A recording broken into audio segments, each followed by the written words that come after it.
Hello everyone, welcome to Guidely. तो अब आप लोगों के सारे एग्जाम्स खत्म हो चुके हैं जैब के।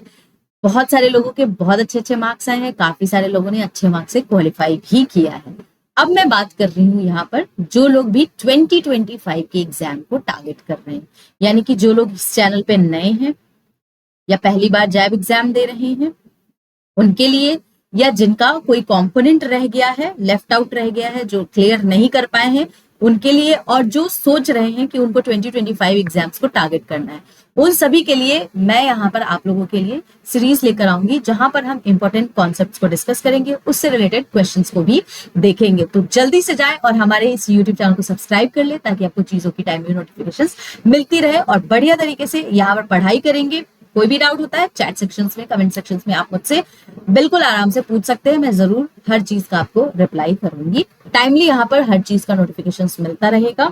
अच्छे मार्क्स आएंगे गाइस, ट्रस्ट मी। अच्छी तरीके से आप लोग एक्टिवली पार्टिसिपेट करते रहिए और इसी तरीके से मोटिवेटेड रहिए और हार्ड वर्क करके एग्जाम्स को क्वालिफाई कीजिए। तो चलिए यहाँ पर मैं आपको आरबीडब्ल्यूएम से रिलेटेड इंपॉर्टेंट कॉन्सेप्ट्स पढ़ाती हूँ और उससे रिलेटेड मैं एक क्वेश्चन खुद करती हूँ, दूसरा क्वेश्चन आपको होमवर्क देती हूँ। तो चैप्टर 10 का ये पार्ट 2 है।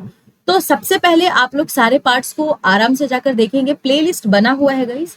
आराम से जिनको भी 2025 अब टारगेट करना है, क्योंकि 2024 में तो जिनको क्वालिफाई करना था बहुत अच्छे नंबर से उन लोगों ने क्वालिफाई किया है, बट जो 2025 वाले हमारे एस्पिरेंट है उनका क्या, तो उनके लिए प्ले लिस्ट है।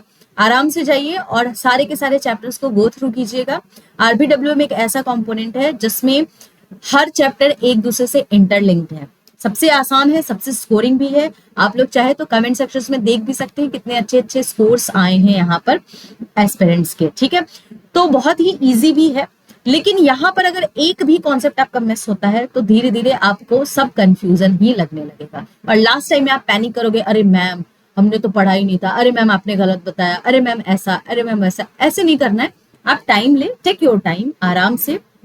मुझे भी पता है आप लोग जॉब करते हैं, इतना टाइम नहीं होता आप लोगों के पास। स्टिल अगर आप 10 मिनट, आधी घंटे या 1 घंटा भी अगर आप निकाल लेते हो ना जैब के लिए, ट्रस्ट मी गाइस, आप लोग जैब को क्वालिफाई कर लेंगे। सैलरी इंक्रीमेंट चाहिए, कुछ तो मोटिवेशन होना चाहिए। तो अगर आप जैब के क्वालिफाई करते हो तो ये आपके लिए बहुत ज्यादा फायदेमंद होता है, क्योंकि आप फिर लोगों से अलग दिखोगे। तो कैसे आप यहाँ पर हाईली स्किल्ड और आपको इज्जत दी जाए, सैलरी इंक्रीमेंट दी जाए, जब आप जैब क्वालिफाई करते हो, राइट। तो यहाँ पर हम उसी के लिए एक छोटी सी कोशिश कर रहे हैं ताकि आप लोगों के एग्जाम्स को अच्छे से हम लोग क्वालिफाई करा सके। तो मॉड्यूल बी का चैप्टर 10 है।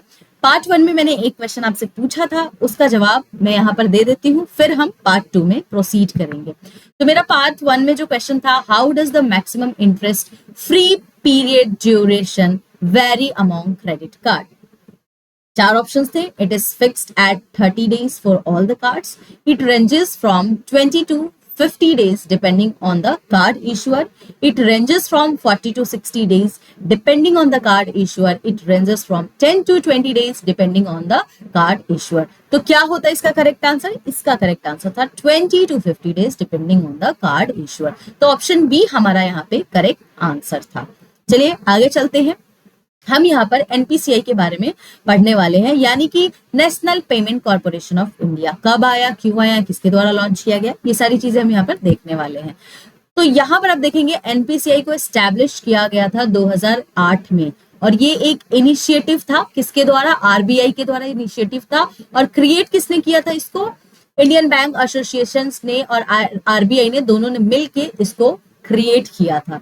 ये एक यूनिफाइड पेमेंट इंफ्रास्ट्रक्चर है। आप देख सकते हैं एनपीसीआई ने Bharat QR, RuPay, IMPS, AEPS, CTS, Bharat bill pay and UPI, सबको इन्होंने डेवलप किया है। अब इसका मेन ऑब्जेक्टिव क्या था इनका?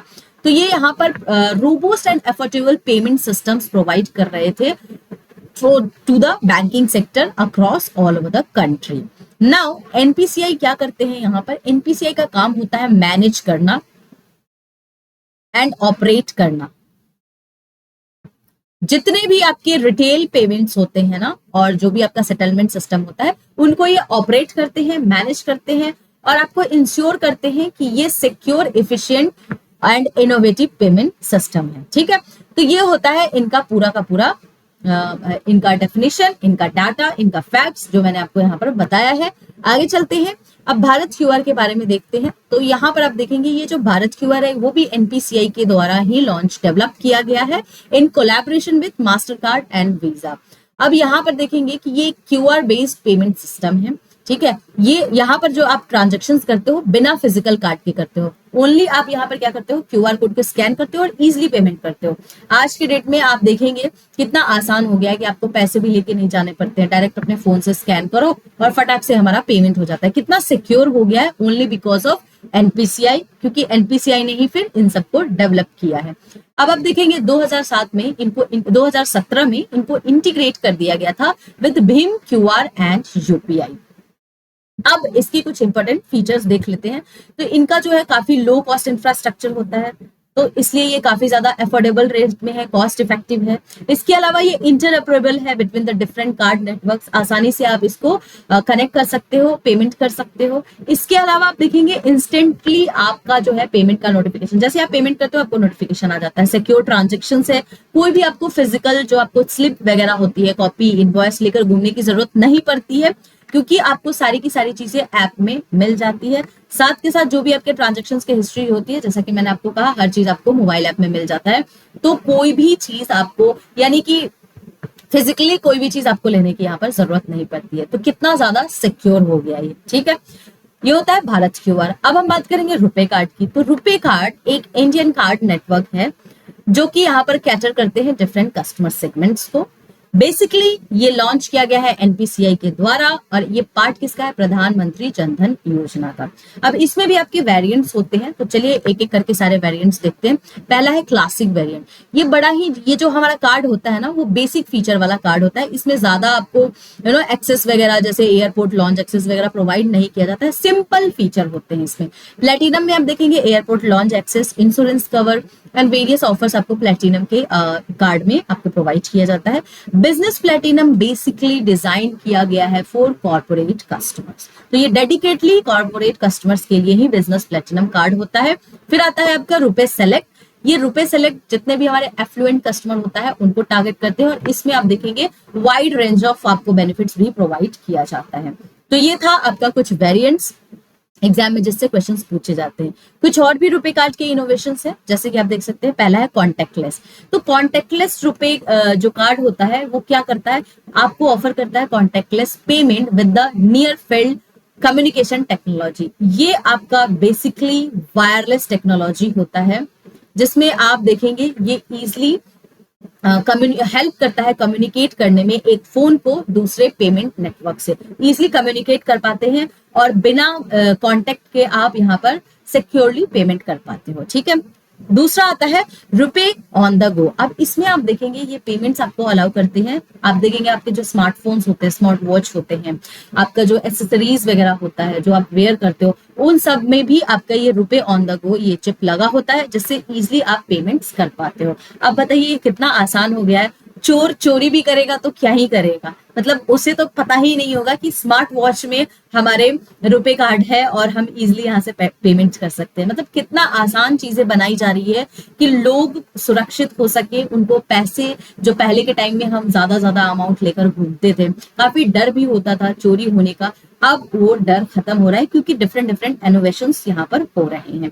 तीसरा आप देखेंगे ग्लोबल एक्सपेंशन हो रहा है। ग्लोबली इसको एक्सेप्ट किया जाए, इसके लिए आप देखेंगे रुपे कार्ड यहाँ पर पार्टनरशिप कर रही है विद द इंटरनेशनल नेटवर्क्स, ताकि हम इसको वाइडली वर्ल्ड वाइड भी एक्सेप्ट किया जाए। तो ये आपके रुपे कार्ड के कुछ इंपॉर्टेंट फैक्ट्स थे जो मैंने आपको बताया है। एग्जाम में इससे क्वेश्चंस आते हैं, इस बार भी एग्जाम में क्वेश्चंस आए हैं इन सब से, तो इसलिए मैंने ये तीनों के तीनों कॉन्सेप्ट आपके लिए लेकर आई थी, NPCI, Bharat QR and RuPay card. अब इससे रिलेटेड एक क्वेश्चन मैं करा देती हूँ, एक आप लोग प्लीज गाइस कमेंट सेक्शन में आंसर कीजिएगा, एक्टिवली पार्टिसिपेट कीजिए। Who introduce the RuPay card, exam में आया हुआ क्वेश्चन है। Reserve bank of India, state bank of India, NPCI, ministry of finance, government of India. अभी जस्ट मैंने आपको बताया है, ऑप्शन सी होगा correct answer, NPCI. Next question है, अब आप लोगों के लिए होमवर्क है, how is money transferred through Bharat QR. Exam में आया हुआ क्वेश्चन है, using a physical card, using a posh terminal, a QR code based payment system developed by NPCI और नन ऑफ द अबव। तो क्या होगा इसका करेक्ट आंसर, आप लोगों को चैट सेक्शंस में बताने हैं गाइस। एक्टिवली पार्टिसिपेट कीजिए। अगर मेरा वीडियो आपको पसंद आ रहा है, लाइक करें, शेयर करें, सब्सक्राइब करें, कमेंट्स करें, फीडबैक देना चाहे तो फीडबैक भी दे सकते हैं। और अगर आपको लगता है कि मुझे कोई नया इनिशिएटिव लेना चाहिए, कुछ और जो आपको लगता है कि मैम ये लाइएगा तो हमारे लिए और ज्यादा फ्रूटफुल होगा, तो आप लोग अपने फीडबैक्स भी दे सकते हैं। तो आप जो भी फीडबैक देंगे जरूर हम उसको देखेंगे और उस पे हम फिर काम करेंगे, ठीक है। अगर कोई भी कोर्स रिगार्डिंग जानकारी लेनी है, कोई कोर्स लेना है आपको, पेड कोर्स, तो आप हमें कॉल भी कर सकते हैं। गाइस सब्सक्राइब कीजिएगा, टाइमली नोटिफिकेशंस मिलेगा और एक्टिवली पार्टिसिपेट कीजिए, क्योंकि ऐसे वन वे नहीं होना चाहिए चैनल। आप लोग भी पार्टिसिपेट कीजिए, कमेंट्स कीजिए, नहीं समझ में आता है पूछिए, द वेरी नेक्स्ट सेशन में मैं उसको रिजॉल्व करूंगी, ठीक है। चलिए फिर मिलते हैं हम लोग अब नेक्स्ट सेशन में।